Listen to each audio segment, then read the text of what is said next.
Unfortunately, 16 months after starting bendamustine and rituximab, the patient again presented with symptoms consistent with progressive disease. So this case is playing out exactly the way we expect and exactly the way we don't want it to play out. So he presented with new fatigue again. Imaging with a PET-CT scan demonstrated diffuse lymphadenopathy. He was again biopsied. Transformation was ruled out. There was still just indolent follicular lymphoma. But the term indolent follicular lymphoma, although that's true in terms of grading, really doesn't apply. It's not an indolent disease in this case. It's a follicular lymphoma that's a bad actor. In this case, he was started on intravenous copanlisib, and after 3 months of therapy had achieved a partial response.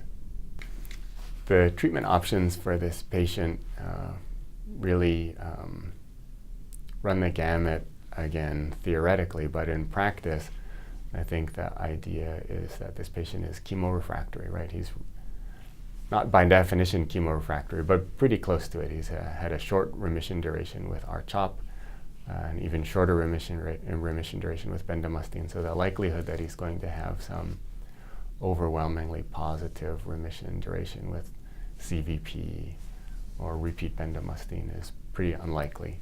So I think we need to start at this point looking away from chemotherapy, most likely, unless we're considering him as a transplant candidate, in which case we might consider some really intensive chemotherapy regimen.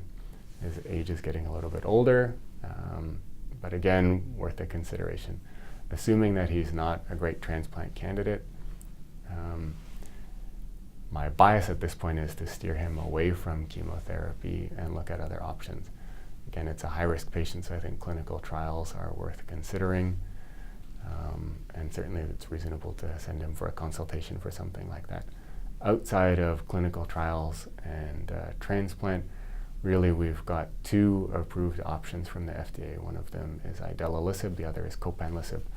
Both are PI3 kinase inhibitors, and both represent a relatively rational strategy in this case.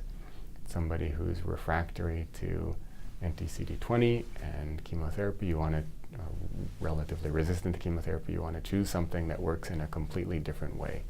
And PI3 kinase is a good target in hematologic malignancies, in particular follicular lymphoma.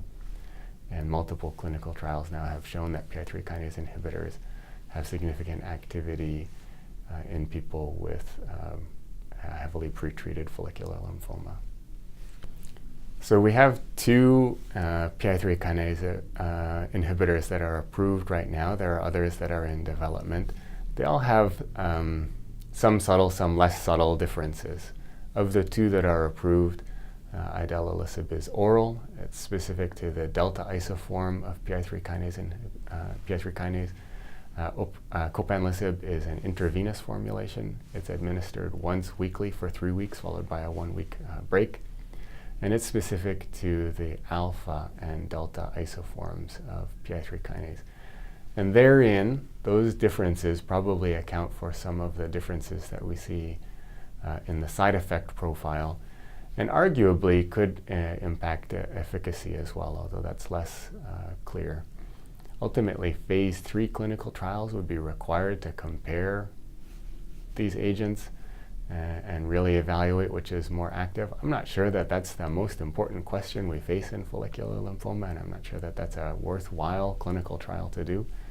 I think it's great that we have these options, and so it's better to be aware of what the options are and become comfortable with using them so that we can present them to our patients and help them to pick the treatment option that they think is most reasonable for them given their circumstances.